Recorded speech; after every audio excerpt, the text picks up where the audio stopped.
नित्यं हिदाहार विहारसेवी समीक्षकारी विषयेष्वसक्त दाता सम सत्यपर क्षमावानाप्तो बसेवी च भवत्यरोग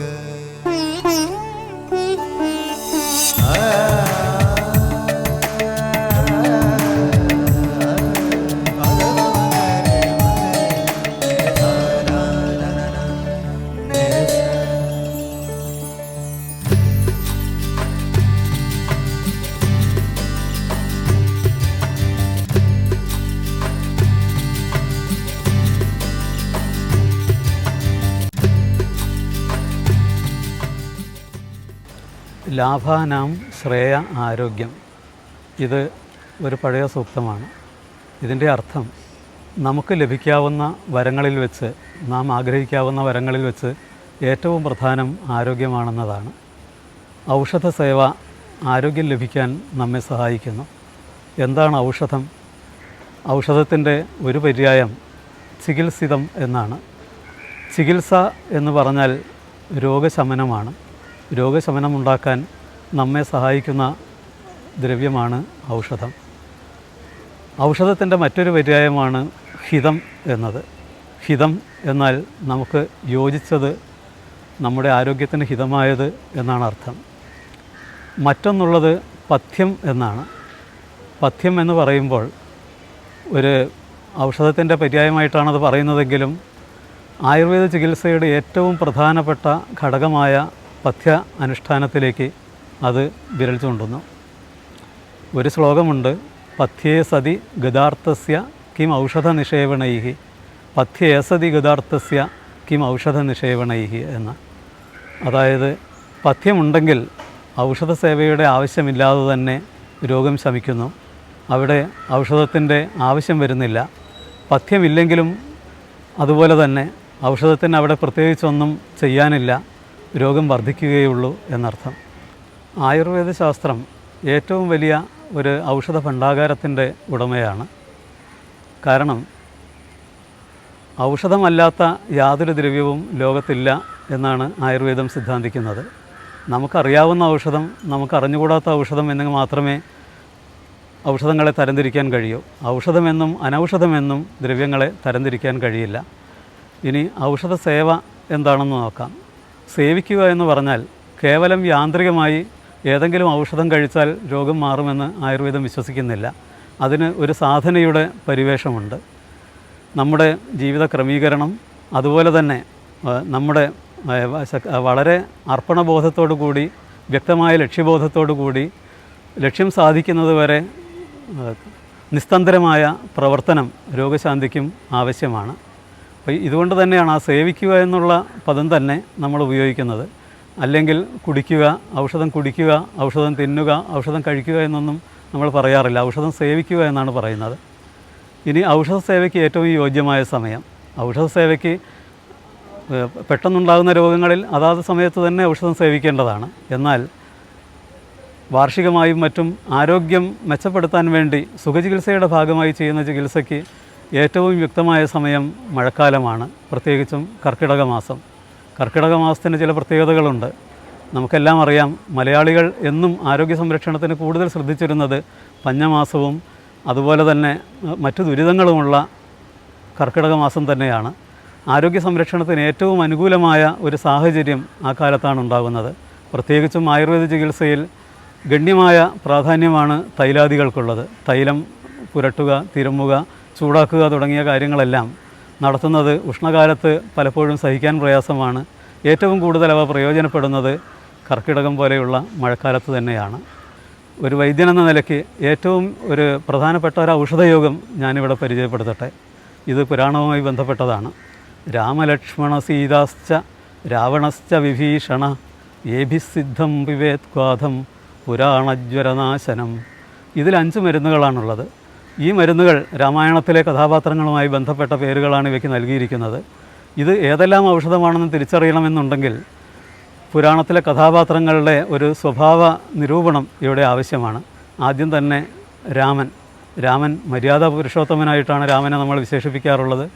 ഏറ്റവും ഹിതമായ സ്വഭാവത്തോട് കൂടിയത്, മാതൃകാ സ്വഭാവത്തോട് കൂടിയതാണ് രാമൻ്റേത്. അതിൽ പഥ്യ അല്ലെങ്കിൽ ഏറ്റവും പഥ്യമായത് ഹിതമായതെന്ന് പറയാം. പഥ്യ എന്ന് പറഞ്ഞാൽ കടുക്ക എന്നാണ് അതിൻ്റെ അർത്ഥം. അതുപോലെ തന്നെ ലക്ഷ്മണൻ അനന്തൻ്റെ അവതാരമാണെന്ന്. അനന്തൻ നാഗശ്രേഷ്ഠനാണ്. നാഗം പാമ്പ് ചുറ്റിക്കയറുന്ന സ്വഭാവത്തോട് കൂടിയതാണ്. വള്ളികളിൽ ഏറ്റവും പ്രധാനപ്പെട്ടതാണ് ചിറ്റമൃത്. അതുപോലെ തന്നെ സീത എന്നാൽ മഗധ രാജപുത്രിയാണ്. മഗധ ദേശത്ത് ബീഹാറിൽ ഏറ്റവും കൂടുതലായി സമൃദ്ധമായി വളരുന്ന തിപ്പലിയാണ് മറ്റൊരു ദ്രവ്യം. അതുപോലെ രാവണൻ ഏറ്റവും കഴിവുള്ള ആളായിരുന്നു, ശക്തനായിരുന്നു. ബാഹുബലം കൊണ്ടും അതുപോലെ ധിഷണ 10 ആളുടെ ബുദ്ധിശക്തി കൊണ്ടുമൊക്കെ രാവണൻ വളരെ പ്രസിദ്ധനായിരുന്നു. അതുപോലെ സംഗീതാദി കലകളിൽ അതിപ്രവീണനായിരുന്നു. അർക്കപ്രകാശം തുടങ്ങിയ വൈദ്യഗ്രന്ഥങ്ങളുടെ കർത്താവ് കൂടിയായ അദ്ദേഹത്തിന് ഇതിഹാസത്തിൽ ഏറ്റവും പ്രധാനപ്പെട്ട അദ്ദേഹത്തിൻ്റെ എല്ലാ ടേണിംഗ് പോയിൻറ്റ്സും അദ്ദേഹത്തിന് വരുന്ന മുൻശുണ്ഠി കാരണമാണ്. ശുണ്ഠി എന്ന് പറഞ്ഞാൽ ചുക്കാണ്. അതുപോലെ തന്നെ 5ാമത്തെ ഔഷധം വിഭീഷണനാണ്. വിഭീഷണൻ എന്ന് പറഞ്ഞാൽ മനഃശുദ്ധിയുടെ പ്രതീകമാണ്. മനഃശുദ്ധി എന്ന് പറഞ്ഞാൽ അന്തഃശുദ്ധി ഉണ്ടാക്കുന്ന വിരേചന ഔഷധം ഏറ്റവും പ്രധാനപ്പെട്ടത് ത്രികോൽപ്പക്കൊന്നയാണ്. ഈ 5 ഔഷധങ്ങൾ രാമലക്ഷ്മണ സീതാശ്ച രാവണശ്ച വിഭീഷണ ഏഭി സിദ്ധം പിവേത്വാദം പുരാണജ്വരനാശനം, ഇതെല്ലാം കഷായമാക്കി ഉപയോഗിക്കുന്നത് പഴകിയ ജ്വരങ്ങൾ ശമിക്കാൻ ഏറ്റവും നല്ല ഔഷധയോഗമായി പറയുന്നു. അതെ, നമുക്കും ആരോഗ്യ സംരക്ഷണത്തിന് ഔഷധ സേവയ്ക്ക് ഈ കർക്കിടകം തന്നെ തുടക്കമായി തിരഞ്ഞെടുക്കാം.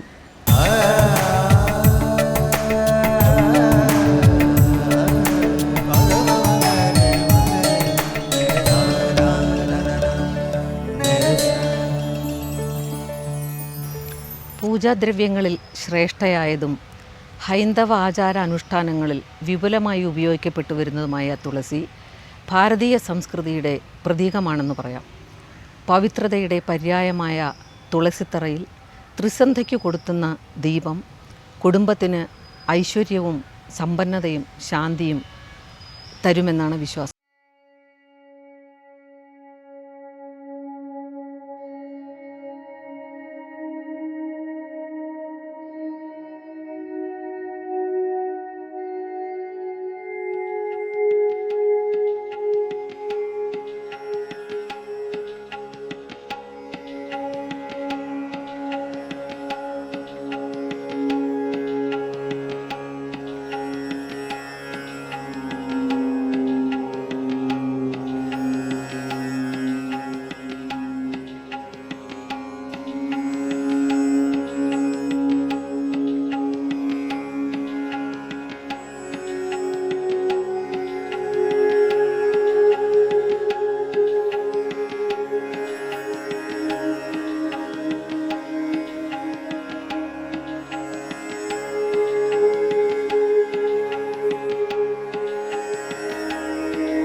വിഷം, തേൾവിഷം, സർപ്പവിഷം എന്നിവയിലെ പ്രതിവിധിയാണ് തുളസി.